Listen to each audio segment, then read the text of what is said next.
Esta é a segunda parte da nossa conversa com a Dina Soler. Este é o ABC do Mundo, um programa sobre o planeta e os seus redondos vocábulos. Como sempre, com Bruno Mourão, Alberto Cunha e Bernardo Valente. E este tema foi trazido pelo Alberto e pelo Bernardo para falar do nosso elefante na sala preferido, não é? Porque tivemos esta conversa toda aqui e praticamente não falámos dele. E é o X de Xi Jinping. E então este tema foi trazido pelo Bernardo e pelo Alberto para falarmos um bocadinho da China e do seu presidente. E Bernardo, começas tu a falar aqui. Nós tivemos toda esta discussão sobre os Estados Unidos e falámos muito pouco da China, mas a verdade é que em vários destes campos a China também tem uma palavra a dizer. E a questão da Groenlândia, por exemplo, o Donald Trump tem falado muito sobre o perigo da Rússia e da China. A conta oficial da Casa Branca até partilhou um meme exatamente sobre isso. Como é que Xi Jinping surge aqui dentro deste xadrez? A China tem uma grande palavra a dizer. Agora, parece-me que Xi Jinping, e aliás, já há 2 episódios, dei aqui o prémio de Smooth Operator, não é? Os prémios de 2025 a Xi Jinping. E tenho alguma admiração pela política externa chinesa neste aspecto. Claro que sabemos que tem Taiwan, que será sempre o elefante na sala, e portanto qualquer atividade norte-americana também tem que ser muito bem acautelada para que não legitime de alguma forma uma invasão que até seria mais fácil de se perpetuar, ou de se perpetrar, digo, porque a nível constitucional e a nível de jurisdição é muito diferente da situação de Taiwan, por exemplo, da situação da Venezuela. Portanto, até por aí seria mais fácil. No entanto, seria mais fácil para os interesses chineses. No entanto, o que me parece aqui interessante é que a China tem bem, tal e qual como tinha os planos quinquenais, a China tem um plano a longo prazo para a sua política externa e tem conseguido levar a sua avante. E depois o Alberto falará um bocadinho mais sobre esta questão também, e não quero estar aqui a tirar espaço. Tira! Espaço nem tempo, mas parece-me que o primeiro fator decisivo é esta ideia da corrida às terras raras, porque será o futuro económico, o futuro material passará por aí, porque a partir do momento que precisamos das terras raras para todo e qualquer tipo de tecnologia e desenvolvimento tecnológico, bom, torna-se essencial, porque sabemos que a inteligência artificial é entrou-nos de rompante assim pelas nossas sociedades e pelos nossos dia-a-dia. E nós agora, em toda a nossa rotina diária, também fazemos uso dessa inteligência artificial e desses mecanismos tecnológicos. E a China, de forma muito smooth operator, portanto, de forma muito subreptícia, há 40, 50 anos que começou a investir na Groenlândia, no Ártico, percebeu mais depressa que todos os outros que, com as alterações climáticas, teríamos a necessidade de explorar o Ártico, de ir para o Ártico, porque havia recursos fundamentais no Ártico, que é o que se está a ver agora, e daí também esta questão da Groenlândia. Em África, se formos olhar para a África, grande parte do investimento, por exemplo, do Ruanda, pós-reconstrução, pós-genocídio, é quase todo investimento chinês. E é investimento chinês, tal e qual como tínhamos falado aqui no último episódio, na questão da Groenlândia, que eu estava a explicar que muitas vezes os trabalhadores chineses iam para a Groenlândia e isso fazia com que os ordenados na Groenlândia descessem. A mesma coisa acontece noutros sítios onde a China vai investindo, e em África é exatamente a mesma coisa. Portanto, aquele investimento chinês em África só beneficia, ou quase única e exclusivamente beneficia, a China e as empresas chinesas. Claro que depois o Ruanda, principalmente do ponto de vista infraestrutural, cresceu muito. Mas é só isso, porque um dia que a China saia, vai ser igual a uma saída norte-americana ou uma saída colonial, pós-colonial das nações europeias, que se viu o que é que aconteceu depois disso, exatamente por não estarem criadas as estruturas, neste caso, institucionais, democráticas, por aí fora. Portanto, parece-me que a China tem tido a capacidade, também por ter um sistema muito centralizado, de não só se manter calada, que é uma coisa que Donald Trump não faz, relativamente àquilo que são as suas aspirações no plano internacional, como também desenvolver estruturas internas de conhecimento e de conhecimento científico, por exemplo, que fazem com que esteja, neste momento, se fizéssemos uma previsão para 20, 30 anos, diria que à frente de muitas das instituições que nós consideramos históricas, Ivy League, norte-americanas. Porquê? Porque têm uma aplicação prática muito diferente das americanas ou das universidades europeias, e com isto termino também para explicar o porquê destes planos quinquenais funcionarem também na política externa. A Academia de Ciências chinesa funciona em rede. Portanto, tens uma academia de ciências chinesa em todas as grandes cidades chinesas, e algumas até de média dimensão. E todas elas trabalham em conjunto. Portanto, usam aquelas terras raras de imediato num plano centralizado de desenvolvimento científico, que sim, é descentralizado no sentido em que temos academias de ciências chinesas, pequenas filiais, em todas as cidades, mas no fundo estão todas a contribuir para o mesmo objetivo, que será a Academia de Ciências Chinesa de Pequim. E eu tive num projeto de investigação em que fazíamos então a análise das citações e das patentes a nível mundial no mercado dos patogénicos que seriam criados sem influência nenhuma, sem impacto nenhum de animais, portanto sem utilização de animais. E o que percebemos é que, de repente, as empresas chinesas tinham uma alimentação brutal de todas estas patentes criadas por um mercado científico que é autossuficiente. E a partir daqui percebemos que, por exemplo, os Estados Unidos, e ainda a questão das empresas, como estava a falar há pouco, os Estados Unidos agora querem intervencionar, querem entrar e ter algum benefício económico com os dividendos do petróleo da Venezuela. A ExxonMobil, uma das maiores empresas do negócio petrolífero, já disse que não entra na Venezuela, pelo menos por agora, porque primeiro não quer fazer um investimento para criar as infraestruturas para tratar todo aquele petróleo, que é aquele petróleo duro, não é aquele petróleo do norte da África, que é muito mais limpo e quase que não é preciso ser refinado. A Repsol, por acaso, disse que faria. No entanto, tivemos estas grandes empresas desmarcarem-se da administração de Trump no sentido de, ok, este interesse económico é muito bonito, está tudo certo, faz parte do interesse estratégico norte-americano, mas não temos que ser nós a investir. A mesma coisa irá acontecer na Groenlândia, porque aqueles consórcios todos da Groenlândia são quase todos consórcios de exploração de terras raras, são quase todos consórcios chineses. Neste momento não estão a ser explorados porque a maior parte deles era a céu aberto e agora há uma legislação no âmbito da sustentabilidade que não permite que sejam explorados, portanto estão a ser revistos e a China está temporariamente fora desses consórcios. No entanto, se o parecer for favorável a essa exploração, a China voltará. E os Estados Unidos agora... Mas vai ser... Quando é que isso sabe? Está de pé este processo desde 2016. Okay. Já teve avanços e recuos. Neste momento está parado e por isso é que acho que também Donald Trump percebeu que se calhar faz sentido investir agora enquanto não se decide em relação a esta matéria. Porquê? Porque a população na Groenlândia, muitos deles são indígenas, são inuís que vieram... Há muito uma lógica preventiva de vamos fazer coisas antes que um potencial mal imaginário, às vezes ou não, aconteça. Claro. Em várias coisas, claro. É verdade. E parece-me que é isso que está a acontecer, porque cria uma disrupção enorme na vida da população da Groenlândia, que é muito ligada ao setor primário, claro. É muito ligada àqueles rituais... À pesca, aqueles rituais indígenas, que ainda existe muita população inuí indígena, de repente é uma disrupção total terem ali uma mina a céu aberto de lítio ou de urânio a 3 metros das suas casas, ou a 3 km das suas casas, porque o subsolo fica contaminado, o ar fica contaminado, a pesca fica contaminada, fica tudo contaminado. E agora os Estados Unidos o que têm que fazer é como é que, e as empresas americanas, à semelhança daquilo que vai acontecer na Venezuela, é como é que investimos em infraestruturas na Groenlândia, porque os Estados Unidos é dos poucos países que está na corrida ao Ártico e não tem um único quebra-gelo neste momento. A China já vai no terceiro.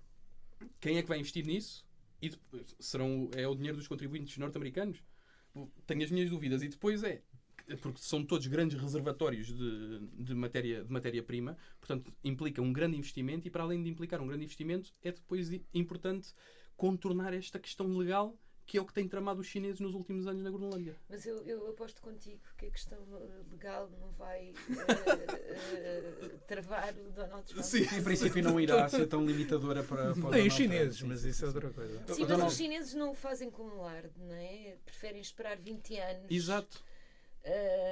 E fazer a coisa à sua maneira do que entrar ali em catadupa e desatar drill, baby, drill. E pronto. E com uma ética de trabalho, seja como for, fascinante. Sim, Donald Trump, em relação à ExxonMobil, depois basicamente disse que ele nem sequer os queria. Basicamente, estavam a ser cute. Estavam a ser cute e que então assim nem os queria lá envolvidos. O que é que nós, principalmente na Europa, porque é a nossa perspectiva mais direta, não é? O que é que nós podemos aprender com esta abordagem da China? Podemos aprender a paciência? Podemos aprender alguma outra coisa? O que é que podemos retirar daqui? Eu acho que vou fazer uma coisa horrível, que é talvez deixar isso para a Diana, porque eu gostava aquela de fazer... velha técnica de essa pergunta é muito boa, mas o que interessa aqui é isto realmente. Eu vou explicar para quê. Há uma motivação. É que eu vim cá preparado para dizer coisas que ninguém disse. Eu vou falar das fraquezas da China. Estou farto de falar das forças da China. Então venho aqui para falar das fraquezas da China e potenciar o que é que... fazer cenários para o futuro. O Tucídides, que eu voltei a ler recentemente, tem uma análise histórica muito famosa sobre o conflito entre Atenas e Esparta e até a rivalidade que construí. Há outra análise interessante que eu li há mais tempo e não me lembro do autor, sobre Cartago e Roma. E não só essas análises, mas há vários exemplos históricos. Para mim, um principal é o Império Alemão no início do século XX, em que nós começamos a ficar mais agressivos e não menos agressivos quando vemos a nossa trajetória ascendente começar a estagnar ou a descender. E eu acho que é nesse ponto que a China está. Ficamos mais agressivos, não ficamos menos agressivos. Isso aconteceu já agora na história dos Estados Unidos, porque os Estados Unidos, na ascensão, apenas interviu muito relutantemente em conflitos e, em última análise, no Império Romano, e há outros exemplos. Não quer dizer que seja sempre, não é determinista, mas há outros exemplos. E a Europa? E a Europa também. A Europa tornou-se mais agressiva quando começou a decair. Quando começou a estagnar com vista a decair. 3 fragilidades importantes que se têm revelado do sistema chinês e que os decisores chineses, que têm essa virtude da paciência, pelo menos o fator tempo é o mais importante para a China. Perguntou o Nixon ao Zhou Enlai quando visitou em 72 o que é que ele achava da Revolução Francesa e ele disse que ainda era demasiado cedo para responder a essa pergunta. Bem, primeira fragilidade energética. Esta é a grande fraqueza da China e é bastante pior do que os Estados Unidos, porque eles não têm o Alasca, não têm o Texas, não podem libertar, não são de todo. Exatamente. A China é totalmente dependente energeticamente. Isto é uma obsessão de Pequim, provavelmente não, certamente mais quieta, mas é uma obsessão porque o problema deles é bastante maior. De todos os candidatos a potências mundiais, incluindo a União Europeia, se for uma potência, a China é que tem a pior situação energética, tendo em conta também a dependência da indústria. E significa que esta agressividade que lá está, aconteceu, por exemplo, no Império Alemão, toda a gente achava que o século XX ia ser o século do Império Alemão. Foi da Alemanha, mas de uma maneira muito diferente, mas não do Império Alemão, porque eles basicamente começaram a fazer coisas agressivas. Cartago fez o mesmo quando começou a ver o diferencial com Roma a mudar.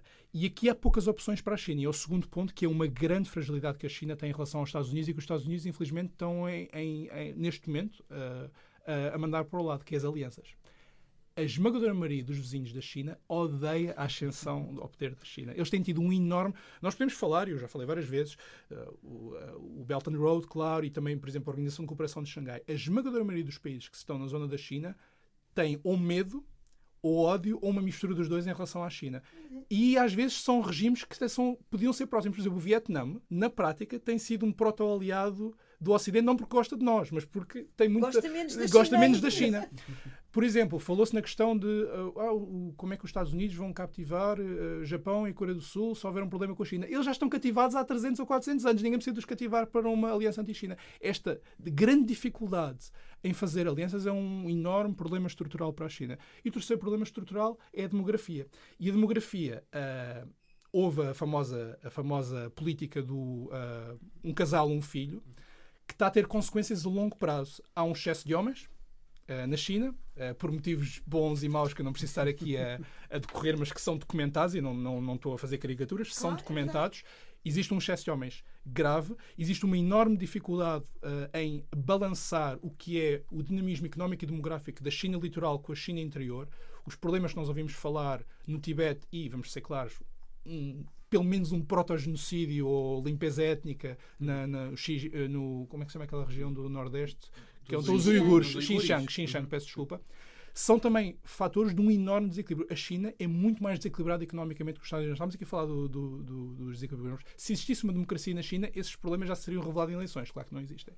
E, portanto, estes 3 problemas significam que, e com isto concluo, a China poderá vir a fazer erros. Como a maior parte das potências têm uma ascensão rápida e começam a estagnar e vem o início do declínio. Poderá ser um erro tentarem tomar Taiwan, ou sem terem a licença para tomar Taiwan militarmente, por causa das doutrinas de Dong Zhuo, e portanto agora vamos ter uma doutrina Shinrou ou o que seja,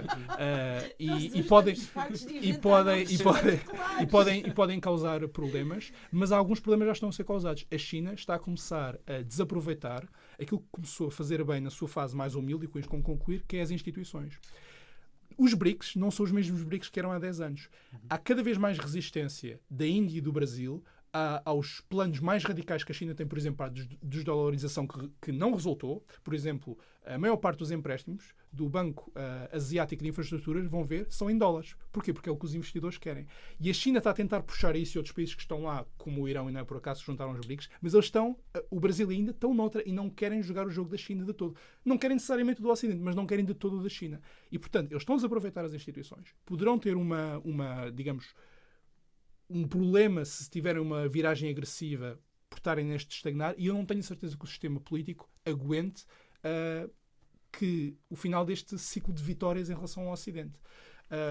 Última coisa, prometo, eu dei um curso na Alemanha que tinha vários alunos chineses, e foi para mim chocante ver que eles passaram em 20 anos num sentimento de inferioridade em relação ao Ocidente para um sentimento de superioridade bastante perigoso, e ali a tocar na arrogância. Mais um problema deste tipo de potências que começam a estagnar. Sim, eu só para contrariar o Alberto não vou fazer a pergunta que tinha feito. Mas eu queria responder. Então, eu queria muito responder. Além dessa questão do que é que podemos aproveitar, o que é que podemos aprender também com a China e com a política de Xi Jinping, eu ia também fazer uma outra pergunta a seguir, que é mais relacionada com esta questão das fraquezas. A China está mesmo a comportar-se como um animal ferido, ou seja, naquele momento final de fraqueza, ficar ainda mais agressivo ou não? Eu vou responder às duas perguntas porque eu acho que são as duas ótimas, pode ser? Claro. O que é que nós podemos aprender com a China? Nada, espero eu.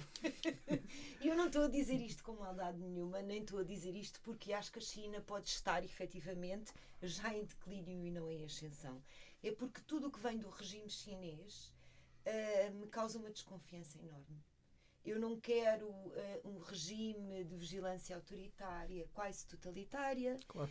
Eu não quero um regime que me controle através de um sistema social de pontos e que me permeie ou que me castigue se eu fizer alguma coisa de mal. Eu prefiro, ainda assim, eu prefiro uma América liberal do que uma China autoritária, sabendo os perigos horrendos que podem vir de uma América iliberal. Eu não quero que a Europa aprenda nada com a China. Não quero. Mesmo. Porque eu acho que não se pode ser uma grande potência a qualquer preço. Mais uma vez vamos sempre parar à questão dos valores. Relativamente o Alberto e o Bernardo deram-me esta sugestão de reler ou ler, e que era uma sugestão que eu daria a toda a gente porque é um texto curtinho e que ensina muitas coisas, o texto do discurso de Xi Jinping de Ano Novo. E eu, que agora até tive que pôr os óculos, que é uma coisa que eu detesto fazer, mas tem que ser. É exclusivo neste podcast. É exclusivo Dizer a Soler de óculos. Eu sou muito disparatada às vezes. Ele diz aqui uma coisa que eu fiquei a pensar. A China que tem muito a ver com aquilo que o Alberto disse. Agora já posso tirar os óculos porque já vi aquilo que queria ver. Que é a China anunciou o Xi Jinping anunciou neste discurso uma Global Governance Initiative, que tem, portanto, uma iniciativa de governança global que tem como objetivo promover uma ordem, uma governança global, ou um sistema de governança global mais justo e equitativo. Isto é o grande trunfo da China. Porquê? Porque os BRICS foram constituídos precisamente com esta ideia de que a distribuição do poder internacional não era justa, não é? A unipolaridade americana e a não distribuição dos Estados Unidos de bens comuns internacionais de uma forma equitativa, portanto, deixando outros países que olham para si próprios como impérios, como civilizações, não os deixava participar na governança do mundo, não é? Isto era uma queixa que vinha do Brasil, que vinha da Índia, que vinha do Irão, que vinha da Rússia, não é? E os BRIC foram efetivamente formados com esta ideia de que juntos podiam promover uma ordem multilateral, não uma ordem bipolar, que é aquilo que nós temos neste momento, uma ordem multipolar mais equitativa, mais justa, Porque se o poder fosse distribuído, ou se a decisão política mundial fosse distribuída por mais polos de poder, então as decisões seriam mais justas para a humanidade. É assim que a China nunca fala dos seres humanos. Fala sempre da humanidade com H grande. Como se fosse uma entidade una, sem qualquer tipo de particularidade. Já podemos ir ao porquê, mas agora para dizer o quê. Se a China precisa efetivamente criar uma nova iniciativa global para replicar os objetivos dos BRICS, é porque alguma coisa correu muito mal. E correu. BRICS, não é? Que é uma coisa que também não se fala praticamente. E porquê é que eu trago isto? Porque eu acho que parte do que correu muito mal nos BRICS foi que os países que pertenciam aos BRICS olhavam para a China da mesma maneira que os países que pertenciam à ordem ocidental olhavam para os Estados Unidos como uma espécie de um líder internacional que eventualmente até contaria o seu poder para poder ter uma tomada de decisão mais participada, sem nunca esquecermos e percebermos que havia uma assimetria e que o nosso líder, o líder da Europa, do Ocidente, eram os Estados Unidos, de alguma maneira, não é? E, apesar de tudo, nós tivemos uma ordem de 80 anos em que isto mais ou menos funcionou. Esta expectativa na China morreu este ano. E morreu este ano porquê? Morreu este ano porque 2 dos franco-atiradores da China, 2 dos aliados essenciais a quem a China deve ter prometido mundos e fundos, foram deixados cair como se fossem uma inutilidade histórica e arcaica. E eu estou a falar do Irão e da Venezuela. Eu, se fosse iraniana, se fosse venezuelana e agora, se fosse brasileira e chinesa e brasileira e indiana, neste momento estava a olhar para a China como um Estado que usa outros Estados quando precisa para dizer que tem uma E o Paquistão vai ser o próximo. O Paquistão vai ser o próximo. Muito bem visto. Para deixar cair e destituir completamente tudo e mais alguma coisa quando isso me dá trabalho enquanto potência internacional. Quando isso me faz efetivamente ter que despender, ter que tomar uma posição em política internacional. E a Rússia só não pode fazer isso porque está completamente dependente. Faz sempre esse ponto. Não é? Quando dizem muitas vezes que a Rússia é uma grande potência, não. É uma potência regional. Nem isso. Já nem isso. Sempre que Estado imperialista com armas nucleares. Nada mais. O Helmut Schmidt dizia que era o Alto Volga com armas nucleares e hoje é mais verdade Ora do que bem, era antes. Isso mesmo. É isso mesmo. Era mesmo. Portanto, a bipolarização do mundo que está a acontecer com os Estados Unidos e não tripolarização, estou de acordo contigo. E a China do outro, está a revelar-se, ao contrário daquilo que nós estávamos à espera, uma bipolarização completamente diferente daquilo que nós achávamos que ia acontecer. Ou seja, os Estados Unidos, que assentaram o seu poder durante 80 anos nas alianças permanentes, não só, mas também no facto de terem alianças permanentes e de darem poder a esses Estados, até acima das suas possibilidades, para esses Estados os poderem ajudar em momentos necessários, deixam cair as suas alianças com estrondo. E a China, que nós estávamos a achar que ia alimentar, ou que pelo menos os Estados à volta da China achavam que a China ia alimentar um tipo de aliança semelhante aos Estados Unidos, desenganaram-se completamente. Portanto, nós estamos a olhar para um sistema internacional cada vez mais bipolarizado e nenhum dos Estados que fazem parte dessa bipolarização, Estados Unidos e China, estão no momento de ascensão. E isto é que torna o mundo absolutamente perigoso neste momento. Não é? Bernardo, e por isso é que importa olhar para dentro destes países. Eu ia-te perguntar uma coisa também, Bernardo, só para enquadrar esta tua próxima intervenção. A Diana dizia que preferia uns Estados Unidos iliberais face a uma China autoritária, ou seja, esta escolha. Mas não quero nada disso, nem uma coisa nem outra. Mas se tivesse que isso nem sequer isso venha uma Rússia autocrática. Não, eu acho que isso já não é modelo. Na verdade, eu acho que nós muitas vezes, isto só para terminar, peço desculpa, claro. Nós falamos muito da Rússia, porque a Rússia tornou-se um problema para nós, não é? A Rússia é nosso inimigo. Quer nós queiramos, quer não. Nós não escolhemos. Aliás, fizemos o erro estrondoso de apaziguar a Rússia tempo demais. E tempo suficiente, eu acho, tu podes não achar, e acho muito bem que não aches, mas eu acho. E portanto, agora temos que pagar o preço destas políticas. Mas a verdade é que a Rússia provou nos últimos 4 anos que é uma potência de pés de barro. Sem dúvida. Não é? Sem dúvida. E só não se estatelou porque a China continua a moldar os pezinhos cada vez mais dependente da China. Porque no dia em que a China disser estou farta dos pés de... Porque a China interessa ter franco-atiradores. E a Rússia é um franco-atirador em relação aos Estados Unidos. Não é? Mais a mais, se o problema do Irão e se o problema da Venezuela ficar resolvido. Não é? Resolvido, entre aspas, pelos Estados Unidos por o seu próprio interesse nacional. Não é? Agora, desengane-se quem achar que a Rússia vai mudar o mundo, porque não vai. Vai tentar arranjar aqui problemas a toda a gente, porque é um bully também. E porque é um bully com mentalidade imperial. Mas a Rússia, quer dizer, não conseguiu vencer a Ucrânia em 4 anos. Eu acho que nós estamos aqui na possibilidade de nem conquistar o Donbass todo. Estamos aqui na possibilidade de ter todas as potências ou grandes potências em declínio.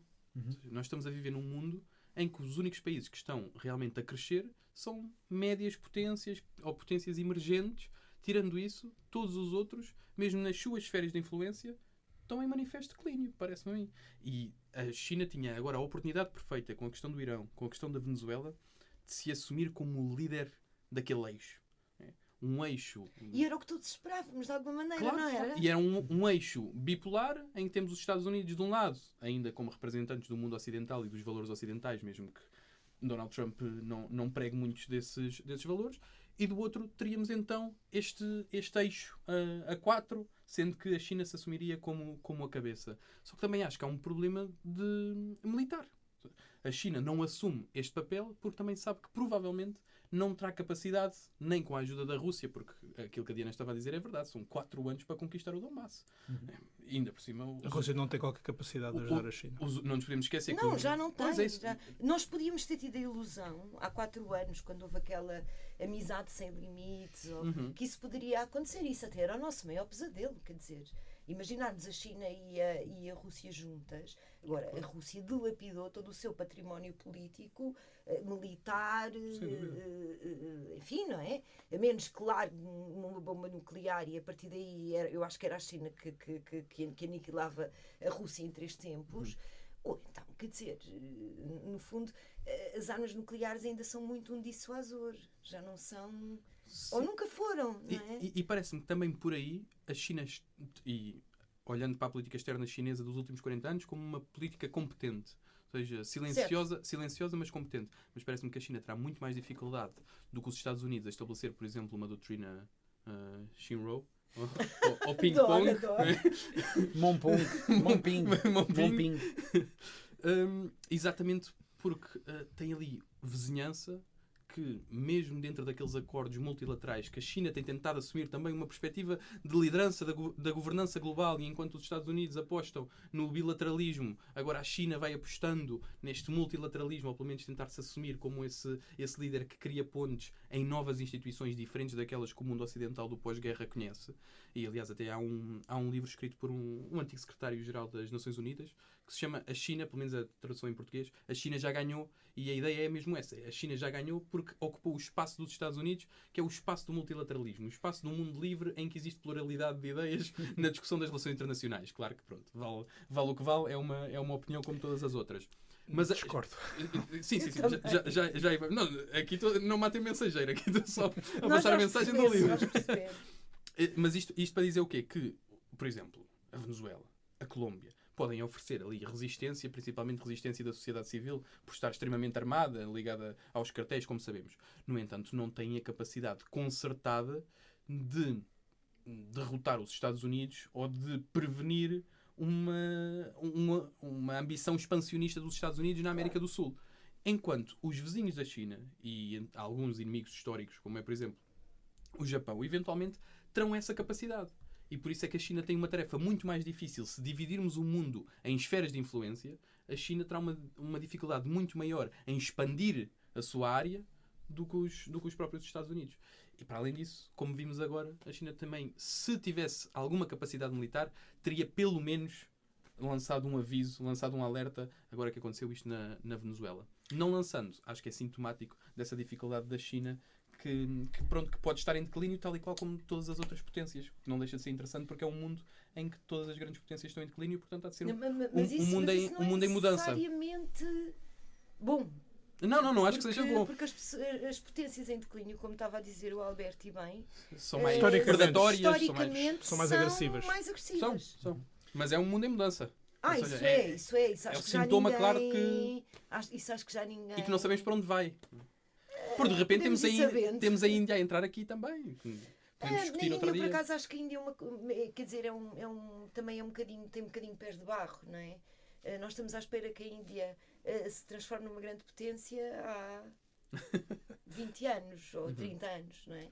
E a Índia não tem conseguido. Agora, esta Índia de Modi pode bem ser uma Índia muito amiga do Donald Trump. Uma das coisas que se sabe é que há a ligação entre intelectuais indianos e norte-americanos da nova direita, não é? Isto é uma coisa interessante. Agora, há uma coisa que eu gostaria de dizer que acho que é muito simbólica da perda de poder da China, que é o Brasil. O Brasil de Lula é profundamente anti-americano. E o Brasil de Lula escolheu, contra todos os seus princípios democráticos, apoiar ativamente a Rússia na invasão da Ucrânia. Não, acho que a posição foi um bocadinho mais nuanceada, embora eu acho que eles não tiveram à altura daquilo que seria de esperar de uma certa esquerda progressista europeia, mas acho que tem muito a ver com o contexto, é a minha interpretação, tem muito a ver com o contexto da polarização anti-Bolsonaro e da experiência que o Brasil tem de pós-colonial e as intervenções dos Estados Unidos. Eu acho que as pessoas na Europa, eu incluindo, embora é um continente que eu gosto bastante, menorizam aquilo que foi a experiência traumática de muitos países da América Latina com os Estados Unidos dos anos 60, 70 e 80. E falou-se pouco disso. Não, mas a questão onde eu queria verdadeiramente chegar era que o Brasil era de todos os BRICS, digamos assim, aquele que mais ruidosamente abraçava a ordem chinesa. Mas not anymore. Mas isso é que é o ponto, Alberto. Pois. Abraçava a ponto de poder, de alguma maneira, pôr-se em risco internacionalmente, tomando posições que lhe podiam sair muito caro caso a China não emergisse como uma grande potência. Mas eu... Não é? E essa... Deixa-me só terminar. Sim. E esse recuo do Brasil, eu acho que é o mais simbólico e o mais... que foi um recuo discreto, mas talvez seja o país que mais investiu internacionalmente no apoio a uma ordem chinesa, e se esse país se retira é porque alguma coisa está a correr mal no mundo chinês. E acho que é uma oportunidade com um ponto que eu faço sempre, portanto vou fazer mais uma vez porque não, acho que é uma oportunidade estratégica para a União Europeia, e a aprovação do acordo do Mercosul para mim foi a melhor notícia do sistema internacional dos últimos, nem me consigo lembrar, pelo menos 2 ou 3 anos. Eu também acho que o Alberto tem toda a razão. Sendo que mesmo assim não houve... foi importantíssimo. Mesmo assim não houve unidade completa dentro da própria União Europeia em relação ao acordo. O Macron confirma-se como um dos piores 2 anos seguidos de um líder francês que eu me consigo lembrar. Mas eu acho que o Macron é um péssimo líder, ao contrário de os últimos 2 anos foram absolutamente abismais. O Macron mesmo. deu cabo da França, não é? Portanto, para ser eleito, ofereceu o resto da França aos extremos. Vendeu a alma ao diabo. E pronto. E agora está numa situação em que quer tanto ter este papel golista que ele gosta tanto, que faz a geneira atrás. A França, aliás, prejudica profundamente a Europa. A França vai ser o eixo fraco desta tentativa que a Europa vai ter de se assumir como um ator global, que eu tanto acho que é necessário. Mas eu espero que os países europeus façam a França sentir isso. Já fizeram com esta, isolaram num acordo do Mercosul. Exatamente. E isso é um passo importante para a Europa. Porque sempre houve um certo elan com a França e com a Alemanha, com o ex-franco-alemão, e isso partiu-se com a história do Mercosul. E eu acho que os líderes europeus têm razão. Há dois problemas com a França. A França macronista é uma França que tem sido má para a Europa nos últimos anos. Nos últimos 2, então, terrível. Terrível. Absolutamente. E a França de 2027 para a frente pode ser outra França. Pois. E eu ia exatamente dizer isso, é que É se um calhar ponto importante no também, pós-eleições de 2027 nós se calhar podemos estar aqui a dizer uma coisa muito diferente de Macron. Tanto se calhar pela positiva, dependendo dos resultados, Pela positiva mas parece difícil. pela negativa. Não, porque assim, reparem, eu acho que há aqui uma coisa que nós também devemos ser muito crus a pensar, não é? Parte do problema da Europa e o facto da Europa estar muito vulnerável aos Estados Unidos e à Rússia relativamente aos partidos políticos que foram sendo criados, não é o caso da França, porque o Rassemblement National, que já teve não sei quantos nomes... Vem do pós-Argélia, basicamente. E que já teve não sei quantos nomes, vem dos anos 60, precisamente. Não é um fenómeno recente de todo. Sim. Não é um fenómeno recente, como é a ADF, por exemplo. Mas o Macron tem responsabilidade na emergência da Marine Le Pen e do Bardella e de todo o seu partido. Porque secou o centro na sua figura. E secando o centro na sua figura, ofereceu aos extremos, ao Mélenchon e ao Rassemblement, seja da Marine Le Pen, seja do Bardella, uma oportunidade de ouro para ganhar as eleições. E essa responsabilidade Macron terá e ficará escrita nos livros de história. Quer dizer, e até pode adiar um bocadinho, não é? Porque pode encontrar-se aqui uma figura de centro que seja até carismática e mobilizadora e tudo mais. Mas o Macron vai ser sempre o homem que secou o centro democrático da França. E só para recentrar, porque estávamos a falar da China, temos mesmo de acabar aqui as conversas são com mais cerejas. Não, mas faz todo sentido nós irmos a outros temas, mas eu queria só pegar neste último ponto do Bernardo para fazer aqui um final desta discussão e só perguntar ao Alberto rapidamente se este silêncio da China, principalmente em relação à Venezuela, se não pode ser estratégico em preparação de uma intervenção em Taiwan, que nós falámos exatamente no dia em que Maduro foi capturado, que há algumas diferenças, porque Taiwan é reconhecido internacionalmente por muitos países como um território chinês, e se este silêncio não pode ser um bocadinho também cínico e parte do smooth operator que nós premiámos aqui também. Pode ser, mas Occam's Razor, que é a explicação mais simples que costuma ser a correta, embora não sempre, é que era uma escolha impossível para a China, porque a China não tinha qualquer tipo de meios económicos ou militares para forçar o caso na Venezuela. Isto é mais do que claro. Não é um caso da União Soviética-Cuba nos anos 60. Não é isso que estamos a falar. E, portanto, se se mostrasse demasiado solidária com uma causa perdida, teria um preço a pagar. E, por outro lado, se não se mostrasse, mostrou aquilo que a Diana diz, que é o preço de ser aliado da China, ou melhor, o benefício de ser aliado da China, que é muito pouco. E é uma escolha impossível para a China e aquilo que nós temos aprendido da China nos últimos 40 anos é que, em dúvida, eles não dizem nada. Okay. E, Diana, só para terminar mesmo então esta discussão aqui da China, essa ideia de que a China está a ser agora vista por alguns países e territórios como alguém que os explorou enquanto tinha interesse e depois largou. Não, isto é a minha tese, eu nunca vi nenhuma declaração a dizer isto. Mas é mais do que suficiente para nós discutirmos. Será que a China vai mudar de estratégia agora por causa dessa percepção? Ou não? Ou não está em posição de o fazer exatamente por esta fraqueza contextual que falamos aqui? Eu acho que o Alberto, de alguma maneira, já deu a resposta, não é? Acho que não. Acho que a China não está...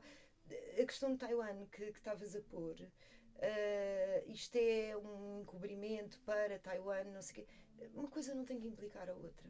Uma grande potência não tem que escolher entre uma pequena ilha ao largo do seu território que quer reintegrar e ter aliados internacionais. Isto não é uma escolha para uma grande potência, porque quando há esta escolha é porque não há uma grande potência. Não é? Não acham? Sim. E portanto eu acho que é um bocadinho das duas uma. Ou há efetivamente, eu não acho que seja percepção, acho que a China olha para os outros Estados do mundo como completamente irrelevantes. A China está no meio. O Império do Centro, como era no século X, XV. E os outros estão lá para servir os interesses da China e continuarão a servir enquanto interessar à China e quando deixarem de interessar. Portanto, não acho que seja uma percepção, acho que é uma realidade. Acho que a China vê o mundo assim. Acho que houve uma ilusão de que poderia ser diferente. mas também acho que há o lado da fraqueza, não é? Porque conviria à China, suponho eu, ter um pé no continente latino-americano. Aliás, foi uma estratégia que a China desenvolveu desde os anos 90. Portanto, isto é uma perda grande para a China. Enormes investimentos. Possam pensar. Não só investimentos, a influência que a China lá tinha, não é? E o mesmo com o Médio Oriente, não é? A China perde um dos seus grandes franco-atiradores com a perda do Irão. A Venezuela não é tanto um franco-atirador. E não está perdido o Irão, eu não tenho a certeza. Espero que sim, espero que sim, claro, mas não sabemos. Enfim, estamos no fundo a usar o material que temos e aquilo que sabemos, não é? Portanto, no fundo isto não convinha à China. Isto vem acontecer porque a China não parece ter capacidade de agarrar os seus espiões, não é os seus aliados, é os seus espiões quando eles ainda lhe fazem falta. Perfeito, obrigado, Diana. Sim, vamos fechar aqui a discussão e vamos fazer aqui o nosso interlúdio, que é um dos últimos momentos do nosso programa, que é aquilo que nós chamamos de tema mais leve, Diana. E nós rodamos em cada episódio o globo. O episódio passado rodámos e calhámos no Sudão. E como foi o Bernardo a escolher, o Bernardo trouxe-nos aqui um pequeno vídeo que nós vamos ver e depois vamos comentar a seguir. Amid the coups and the crises, there are many positive stories from Africa that often get overlooked, but not on this show. Today we are getting you a story from South Sudan. Weekly comedy shows have seamlessly woven themselves into the fabric of the cultural landscape. This is no small feat in a country grappling with the aftermath of political turmoil and civil strife. A courageous group of comedians have embarked on a mission to bring laughter back into the lives of South Sudanese people. Here's our report. Nestled in the bustling heart of South Sudan's Juba city lies a hidden gem that ignites laughter and joy every Thursday evening. As the sun sets and the city buzzes with anticipation, thousands flock to a concert hall with munchies in hand, ready to immerse themselves in a unique form of entertainment which has become a beacon of hope in this war-torn region. What started as a small venture a decade ago has blossomed into Juba's most beloved entertainment fixture, weekly comedy shows. In a country plagued by political conflicts and civil unrest, the mission was simple yet profound: to make people laugh again against all odds. A group of courageous comedians took on this challenge. They were armed with the belief that humor could be a powerful tool for healing. Bom, então, Bernardo, trouxeste-nos aqui um vídeo, não sei se queres explicar um bocadinho. Primeiro dizer que o Sudão não foi uma escolha. Mas de qualquer das formas... Para a leveza, não é? Foi desafiante. É tudo menos leve. Foi desafiante. Certo. No entanto, consegui descobrir aqui um vídeo que é o que vos trago, e vamos meter só um excerto do vídeo, porque é toda uma reportagem, e ainda por cima, tendo em conta hoje o ambiente descontraído que tivemos aqui, apesar de estarmos a falar de coisas muito sérias, mostra que no pós-conflito, portanto, no Sudão do Sul, para tentar restaurar os laços entre a população, organizou-se um concurso de stand-up comedy. E isto é a prova que tudo é político. Até a própria comédia, até estas macacadas que às vezes fazemos aqui e brincamos um bocadinho, também isto é político. Portanto, a capacidade de fazer rir é política. Por outro lado, achei muita graça, porque já, e falamos aqui do Ruanda há pouco, já no Ruanda organizaram-se coisas parecidas. Não eram concursos de stand-up, mas era uma espécie de tribunais ou de democracia participativa pós-conflito, pós-genocídio, organizado pelas suas pequenas comunidades em cada uma das vilas, em que as pessoas podiam chegar lá e era uma espécie de um tribunal informal em que as pessoas podiam explicar como é que se sentiram, e ter as pessoas do outro lado do conflito, muitas vezes que massacraram famílias inteiras, ou que viram as suas famílias inteiras a serem massacradas, e tentar empatizar de alguma forma com essa perspectiva. E acho que isto do Sudão é exatamente a mesma ideia subjacente, que é, ouvindo os outros, e até rindo um pouco com a perspectiva dos outros, se calhar traz aqui alguma empatia, é mais fácil fazer democracia, é mais fácil chegar à verdade.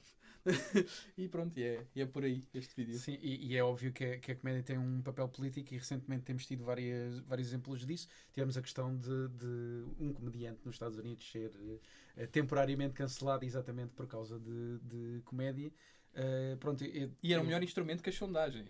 Exatamente. Eu, pelo menos, gostava muito mais se metessem ali 4 ou 5 candidatos às presidenciais, um beat stand-up, 5 minutos cada um, isso era muito mais esclarecedor do que as Também sondagens. acho. Não, até porque o sentido do humor é uma forma de inteligência. Pois é. E é uma excelente métrica das pessoas. Bem, eu vou perguntar aqui muito rapidamente se houvesse um festival de comédia assim deste género em Portugal, quem é que nós escolhíamos como representante da comédia portuguesa? Diana? Ai, não Força. O Almirante. Quem é que podia representar a comédia portuguesa? Não sei. Eu acho que nós temos comediantes ótimos, felizmente. E acho que isto se calhar é o mais importante de tudo. Os portugueses têm imenso sentido de humor. Tem, sim, senhor. Ao contrário do que desta ideia que somos tristes e fatalistas e malta do fado e estas coisas todas esta nova geração, vocês, Muito obrigado. a sério, quer dizer, são a prova que os portugueses são altamente criativos, têm imenso sentido de humor e têm imensa vontade de fazer coisas. E, portanto, eu não percebo nada de humor, mas sou bastante disparatada e bem disposta. Como se viu, no bom Claro, sentido. claro, exatamente. Não, quer dizer, eu acho que a grande lição de vida que eu tenho tirado destes últimos anos e da política é que enfim, das coisas todas que eu tenho feito, que têm sido muitas, e agora um lado mais confessional, a pior coisa que há no mundo é nós levarmos-nos a sério. Não é? Levarmos o nosso trabalho super a sério, mas levar-nos a nós próprios a sério é um disparate completo. Não é? Vejam o que acontece ao Donald Trump por se levar a sério, não é? Quem é que tu escolhias, Alberto? Eu acho que isso é que é importante ficar. Os portugueses têm graça. Tem imenso sentido de humor. Graça. É verdade. Quem é que escolhias, Alberto? Depois queria fazer só um comentário sobre o humor na política. Claro. Vou fazer uma escolha que é engraçada, que é o Hermano José, que é uma escolha clássica, mas, e eu descobri isto há um ano, ele não é cidadão português oficialmente, ele é um cidadão alemão, que é um país que tem a reputação, ele abdicou da nacionalidade portuguesa para não ir para a guerra colonial, se não me engano, ou alguma coisa desse género. Ele só tem nacionalidade alemã. E é o grande humorista português de um país, que é a Alemanha, em que há sentido de humor negro que eu adoro, mas que nós achamos que é um país sem piada. Queria só falar da importância do humor na política. Estava aqui a pensar em 2 segundos e lembrei-me de Berlusconi, Boris Johnson e Zelensky, 3 pessoas cujo, sem sentido de humor, não tinham chegado ao poder. E concluo com isto. Engraçado. Houve um analista político que disse, após as eleições de 2016, que desde a Segunda Guerra Mundial, nas eleições dos Estados Unidos, tinha sempre ganho o candidato com mais piada, ou que, por outro lado, o candidato mais chato tinha sempre perdido. Eu lembro na altura de ter feito o exercício e pensei, ele tem razão. E eu sei que tu gostas muito de Donald Trump porque ele tem algum sentido. Ele tem algum sentido. Eu não sou, e já se percebeu aqui, e nomeadamente a política externa americana, acho que tem que ser respondida com a doutrina Aretha Franklin, mas eu confesso e digo isto em todo lado: o Donald Trump é uma pessoa com piada. Nós todos podemos reconhecer isso. Eu acho que nenhum de nós tem empenhos de reconhecer que tem piada em vários algum mixed feelings em relação a isso. Não é um humorista Às vezes consensual. acho que tem alguma piada assim, mas às vezes Eu não gosto dele, mas ele É fora do timing, não é? É Às vezes... demais para mim. E o humor negro não é muito para ele também. Sim. Eu ia só dizer que nós agora na campanha presidencial, eu tenho-me rido muito com o Manuel João Vieira, por exemplo, e não é porque é um comediante, atenção, não é nada disso que eu estou a dizer, mas porque ele usa a ironia como uma arma muito interessante de fazer a campanha política. E fora um episódio especial da ABC do Mundo de stand-up comedy, eu acho que seria essa a minha escolha para nos representar Muito num bem, fórum é muito boa internacional. ideia. Pronto, só falta mesmo o nosso momento final aqui, que é escolher o tema mais leve para o próximo episódio. Eu vou pedir ajuda da Diana para rodar aqui o globo, eu vou segurar, a Diana vai rodar É o e o Alberto Alberto de olhos fechados que vai aqui apontar. Força, Então vá. Diana, é só rodar. 1, 2, 3. Que se Caralho, evite... Força. rodei muito mal. Que se evite a África. Alasca. Boa. Calhámos no Alasca, muito bem. Pela primeira vez nos episódios oficiais do ABC do Mundo, não calhámos no continente africano. Tem sido sempre. Que é uma excelente notícia. E o Alasca abre aqui a porta também para falar dos Estados Unidos, Alberto. Portanto, quer dizer, E da temos Sarah aqui- Palin, vai ser qualquer coisa Da da Sarah Sarah Palin, Palin. Era isso que eu exatamente. estava já a Pensei pensar. imediatamente, eu pensei Exatamente. imediatamente na Sarah Palin. Pronto, Vai ser de portanto, certeza. Podem aguardar com expectativa aqui uma menção honrosa à Sarah Palin no próximo episódio, mas certamente ao Alasca. Pronto, foi o nosso episódio. Posso agradecer imenso. Claro que sim. Nós é que agradecemos, Obrigada Diana. por vir. Foi espetacular. Fica um Obrigadíssima. agradecimento final mais uma vez, Diana Salé, por se ter juntado a nós. A nós resta-nos despedir-nos, dizer para subscreverem e seguirem-nos. Nós estamos não só no YouTube, mas em todas as principais plataformas de podcast. Portanto, não tem desculpa nenhuma para não nos ver ou não nos ouvir. E voltamos, eu, o Alberto e o Bernardo, garantidamente no próximo episódio. A Diana, talvez um dia, se volta a juntar a nós. Em breve. Mas garantidamente nós voltaremos e, portanto, até ao próximo episódio do ABC do Mundo. Obrigado a todos.